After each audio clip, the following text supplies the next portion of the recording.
오늘의 10분 말씀. 출애굽기 17장입니다. 1절 한 절 읽겠습니다. 이스라엘 자손의 온 회중이 여호와의 명령대로 신 광야에서 떠나 그 노정대로 행하여 르비딤의 장막을 쳤으나 백성이 마실 물이 없는지라. 하나님께서는 이스라엘 백성들을 애굽에서 이끌고 나오시고 나서 그들에게 필요한 것을 공급하시면서 동시에 그들을 테스트하시며 그들의 영적 성장을 점검하고 있습니다. 그들은 쓴물을 마셨던 마라 지역에서는 하나님을 신뢰하지 못했습니다. 하지만 하나님은 신실하게 그들에게 그 쓴물을 단물로 바꿔주셨습니다.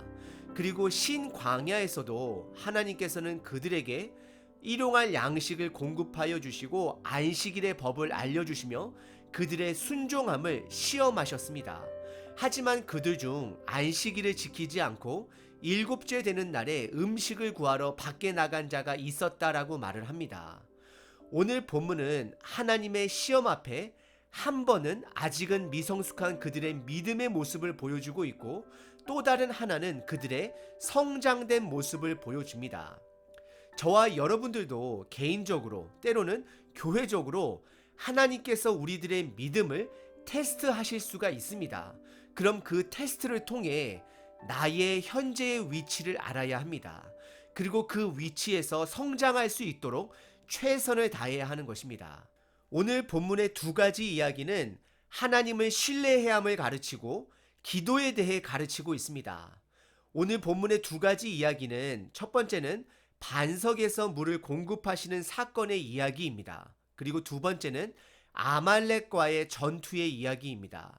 이 두 가지는 영적 전쟁의 이야기입니다. 첫 번째 반석에서 물을 공급하시는 사건은 내적인 영적 전쟁입니다. 이들은 내적 불평, 불만을 인내와 신뢰로 이겨내야 합니다. 그리고 두 번째 아말렉과의 전쟁 이야기에서는 외적 전쟁을 보여주고 있습니다.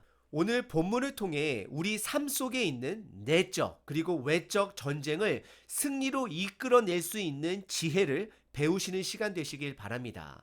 첫 번째 부분은 1절서부터 7절까지 반석에서 물을 공급하시는 하나님을 보여주시고 있습니다. 이들은 홍해 사건 이후 외적인 전쟁보다는 내적인 전쟁이 계속해서 이어지고 있습니다. 쓴물을 마셨던 마라 지역에서도 그리고 먹을 음식이 없었던 신광야 지역에서도 이들은 끊임없이 내적 전쟁을 하고 있는 것입니다. 하지만 이들은 아직 내적 전쟁에서 이길 수 있는 방법을 터득하지 못하고 있습니다. 오늘 본문은 오히려 이들이 하나님을 시험합니다. 이것은 하나님을 신뢰하지 못하는 마음의 뿌리에서 비롯된 것입니다. 이들에게는 이미 구름기둥, 불기둥, 만나라는 음식을 통해 하나님의 분명한 인도하심이 함께 있었습니다. 하지만 이들은 그들에게 문제가 찾아올 때마다 하나님이 함께 하시는 그 인도를 보지 못하고 없는 것으로 인해 하나님의 인도하심을 의심하고 불평불만하기 시작합니다. 1절에 이스라엘 온 회중이 여호와의 명령대로 신광야를 떠나 르비딤에 도착해서 장막을 쳤는데 문제가 발생합니다. 마실 물이 없다라고 성경은 말합니다. 우리는 여기서 한 가지 지혜를 깨달아야 합니다. 하나님의 분명한 인도하심이 있을지라도 우리 삶에 문제가 있을 수 있음을 오늘 본문은 1절은 가르치고 있는 것입니다. 그리고 오늘 본문의 첫 번째 부분에서 이스라엘 백성이 하나님을 시험하는 장면이 세 번이 나오게 되는데 첫 번째가 바로 2절입니다. 마실 물이 없는 것으로 인해 모세와 다투고 그에게 당장 물을 달라 요청을 합니다. 이들에게 문제는 인내와 기다림이 없었다라는 것입니다. 왜 인내하지 못할까요? 그것은 하나님을 전적으로 신뢰하지 못하기 때문입니다. 그리고 3절에서는 이스라엘 백성들의 특기인 과거를 회상하며 현재를 불평불만합니다. 이들은 자유를 주는 하나님의 인도하심을 죽음의 인도라고 단정을 짓습니다. 3절입니다. 거기서 백성이 목이 말라 물을 찾음에 그들이 모세에게 대하여 원망하여 이르되 당신이 어찌하여 우리를 애굽에서 인도해 내어서 우리와 우리 자녀와 우리 가축이 목말라 죽게 하느냐라고 하나님을 향해 원망하고 있는 것입니다. 그러자 4절에 모세의 반응이 나옵니다. 첫 번째는 그는 하나님께 부르짖었다라고 성경은 말합니다. 이것은 모세가 문제 앞에서 하나님을 찾고 있음을 보여주고 있습니다. 이것은 너무나도 올바른 방향입니다. 하지만 그 이후 모세의 반응에 보시게 되면 아직은 하나님을 온전히 신뢰하지 못함을 보여주고 있습니다. 그의 표현의 시작이 4절에 보시게 되면 내가 라고 시작을 하며 내가 이 백성에게 어떻게 하리이까 라고 하나님께 묻습니다. 그리고 이어서 백성들이 조금 있으면 그에게 돌을 던질 것이다 라고 말을 하며 본인의 안위를 걱정하는 모습을 보여줍니다. 하지만 여러분들께서 출애굽기 후반부에 가서 모세의 변한 모습을 보시게 되면 본인의 안위보다도 이스라엘 백성들의 구원을 더 생각하는 모세로 성장되어 있음을 확인하실 수 있습니다. 우리는 내가 무엇을 어떻게 해야 하는지를 묻기보다는, 그리고 나의 안위를 걱정하기보다는 문제 속에서도 그 상황을 가장 선하고 좋은 곳으로 인도해 주실 하나님의 인도하심을 신뢰해야 하는 것입니다.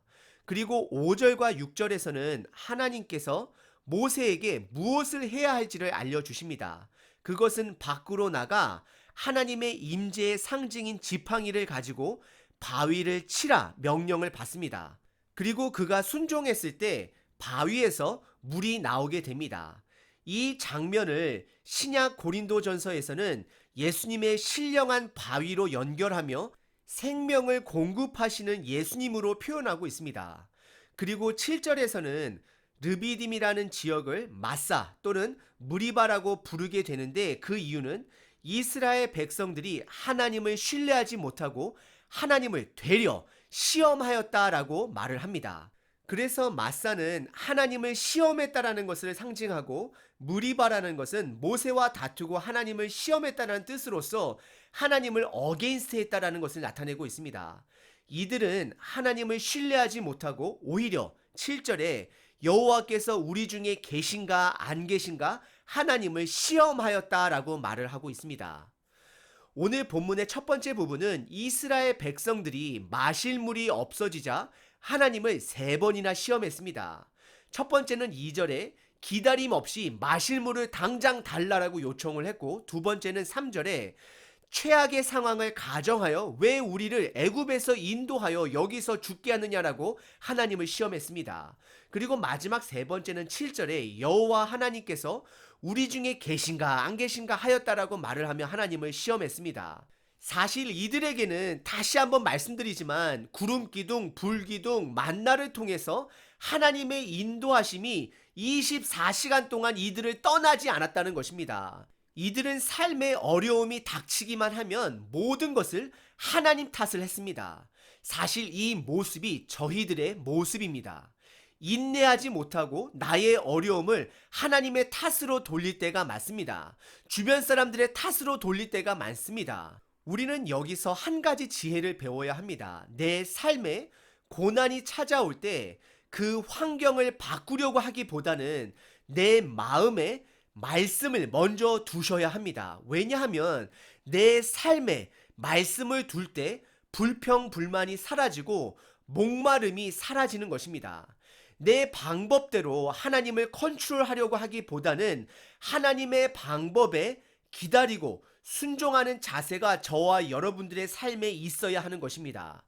때로는 오늘 이스라엘 백성들처럼 말씀보다 우리가 먼저 앞서가서 하나님을 판단하고 시험할 때가 있습니다. 우리는 하나님의 말씀을 뒤따라가는 삶을 살아가야 하는 것입니다. 오늘 본문의 두 번째 이야기는 8절서부터 16절까지 아말렉과의 전투의 이야기입니다. 르비딤의 반석 사건이 불평 불만을 이겨내야 하는 내적 전쟁이라면 아말렉과의 전투는 외적 전쟁입니다. 아말렉이라는 부족은 야곱의 형 에서의 후손들이자 유목 부족으로서 아마 그들이 머무는 땅에 이스라엘이 들어와 물을 마시는 것을 보고 그 물의 공급원을 빼앗고자 공격했을 수도 있습니다. 이들이 르비딤에서 반석을 통해 물을 공급하시는 하나님을 경험해서인지는 모르겠지만 여기서는 불평 불만보다는 열심히 싸우는 모습을 우리들에게 보여줍니다. 두 번째 이야기에서는 기도에 대한 가르침을 우리에게 주고 있습니다. 내용은 다음과 같습니다. 8절에 이스라엘 백성들이 물을 갖게 되자 아말렉 부족의 침략이 시작이 됩니다. 9절에 80세가 된 모세는 40세인 여호수아에게 사람을 선택하여 싸울 준비를 하라 명령을 합니다.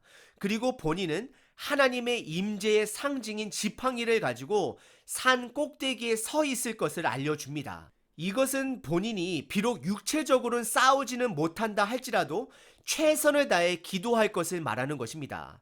그리고 10절에 80세인 모세와 그의 형 아론 83세 정도가 됐겠죠. 그리고 홀 3명, 결국 노인네 3명이 어르신 3분이 산 꼭대기에 올라갔음을 말하고 한 번도 훈련이나 싸워보지 못한 이스라엘 백성들이 여호수아를 중심으로 아말렉과 싸움을 하게 되는 것을 말하고 있습니다. 그런데 11절에 모세가 기도하는 손이 올라가면 전쟁에서 강세를 보이고 손이 내려가면 이스라엘 백성들의 군대가 약세를 보이고 있음을 말하고 있습니다. 그래서 12절과 13절에 모세의 팔이 피곤하지만 전쟁에서 승리하기 위해 팔을 내리지 않았고 그 팔이 내려오지 않도록 두 사람이 옆에서 각각 붙들고 돌까지 팔 아래 받쳤다라고 성경은 말을 하고 있습니다. 그래서 결국 그 전쟁에서 승리했음을 말합니다. 그리고 14절에 하나님께서는 이것을 반드시 책에 기록하여 후세들에게 외우게 하고 기념하게 하라라고 모세에게 명령하고 있습니다. 그리고 15절에서는 전쟁 이후에 제단을 쌓고 그 이름을 여호와 니시라고 명령을 하게 됩니다. 우선 여호와 니시라는 것은 승리 또는 전쟁용 깃발을 상징하는 단어입니다. 그래서 니시라는 것은 그 당시 군사들이 그 깃발을 보고 싸우는 것처럼 하나님만을 전적으로 신뢰해야 함을 말하고 있는 것입니다. 우리는 여기서 중요한 교훈 3가지를 배우게 됩니다. 첫 번째는 영적인 것과 행동은 함께 있어야 합니다. 모세의 기도가 반드시 필요했지만 여호수아처럼 열심히 싸워야 하는 부분도 반드시 필요하다는 것입니다. 이것을 다르게 표현하면 우리의 능력으로 최선을 다해야 하는 부분도 있어야 하고 또 하나님만을 붙드는 최선 또한 반드시 있어야 함을 말하고 있습니다. 그리고 두 번째 교훈은 기도는 힘이 든다라는 것입니다. 쉬운 것이 아니라는 것입니다. 모세는 기도하다가 힘이 들어 팔이 내려갔습니다. 그래서 기도는 함께 해줄 사람들이 반드시 필요하다는 것입니다. 제가 개인적으로 최근에 경험한 일인데요. 주일 저녁마다 기도하는 그룹이 있습니다. 그런데 그날 제가 너무 피곤해서였는지는 모르겠지만 기도하는 가운데 꾸벅꾸벅 조는 저의 모습에 놀라 부끄럽기도 하고 또 그것을 티를 안 내려고 노력했던 적이 있었습니다. 기도는 여러분들 쉬운 것이 아닙니다. 함께 기도해 줄 사람이 반드시 필요한 것입니다. 그리고 마지막 3번째 교훈은 결국 승리는 하나님께 달려 있다라는 것을 기억하셔야 합니다. 왜 오늘 본문을 후손들에게 외우라고 하나님께서는 명령하셨을까요? 이것은 혹시 우리들의 노력으로 승리했다라고 착각할 수 있는 우리들의 거만을 경고하기 위함입니다. 오늘 본문의 2번째 부분은 아말렉의 전쟁에서 인간의 최선 위에 하나님을 붙드는 최선 또한 있어야 함을 말하고 있습니다. 오늘 본문은 2가지 전쟁을 다루었습니다. 첫 번째는 내적 전쟁입니다. 우리 삶의 말씀이 사라지면 불평, 불만이 나오게 됩니다. 그리고 2번째는 외적 전쟁입니다. 외적 전쟁 또한 하나님을 붙드는 최선인 기도가 반드시 있어야 함을 가르치셨습니다. 우리의 삶은 보이지 않는 영적 전쟁의 연속입니다. 집안일 하나가 해결되면 집 밖에서 일이 하나가 터지기도 합니다. 하지만 그때마다 하나님을 신뢰함으로 그 영적 전쟁에서 승리하셔야 합니다. 오늘 하루도 전쟁 같은 우리 하루 삶 속에 하나님의 신실함을 붙들고 승리하시는 하루 되시길 기도합니다.